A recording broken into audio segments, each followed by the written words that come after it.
ആളുകൾ തങ്ങളുടെ സമയത്തിന് 80% നഷ്ടപ്പെടുത്തി കളയുന്നുണ്ട്.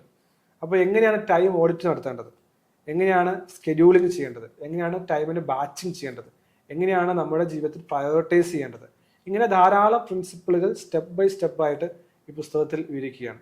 അപ്പോൾ അത് നമ്മൾ ജീവിതത്തിൽ ശീലിച്ച് കഴിയുമ്പോൾ നമുക്ക് നമ്മുടെ സമയത്തെ മാസ്റ്റർ ചെയ്യാൻ സാധിക്കും. ശരിക്കും ബിസി ആകുക എന്ന് പറയുന്നത് ഒരു എക്സ്ക്യൂസാണ്. എനിക്ക് സമയമില്ല എന്ന് പറയുന്നത് വലിയൊരു എക്സ്ക്യൂസാണ്. നമുക്ക് ആഗ്രഹമുണ്ടെങ്കിൽ സയൻറ്റിഫിക്കായ സമയത്തെ നാം മാസ്റ്റർ ചെയ്യുന്നുണ്ടെങ്കിൽ തീർച്ചയായിട്ടും നമുക്ക് വിജയം കൈവരിക്കാൻ സാധിക്കും. സമയത്തിന് വിജയരേഖ എന്ന പുസ്തകത്തിൽ പറയുന്നത്. ആ പുസ്തകം ആമസോണിൽ അവൈലബിൾ ആണ്, ബുക്ക് സ്റ്റോറുകൾ അവൈലബിൾ ആണ്. ഇനി എൻ്റെ എല്ലാ പുസ്തകങ്ങളുടെയും കോഴ്സുകൾ ഓൺലൈനിൽ അവൈലബിൾ ആണ്. ഏകദേശം 15ഓളം കോഴ്സുകൾ എൻ്റെ ടോപ്പ് മേറ്റ് എന്ന് പറയുന്ന കോഴ്സ് റിപ്പോസിറ്ററി അവൈലബിൾ ആണ്. അതിനകത്ത് ഈ പുസ്തകത്തിൻ്റെ സോഫ്റ്റ് കോപ്പിയും ഉണ്ട്. നിങ്ങൾക്കത് വാങ്ങി പ്രിൻ്റ് എടുത്ത് നിങ്ങൾക്ക് വായിക്കാൻ സാധിക്കും. ഇനി നിങ്ങൾക്കത് വായിക്കാൻ സമയമില്ലെങ്കിൽ വീഡിയോ കേൾക്കുക. എല്ലാത്തിനകത്ത് കൃത്യമായിട്ട്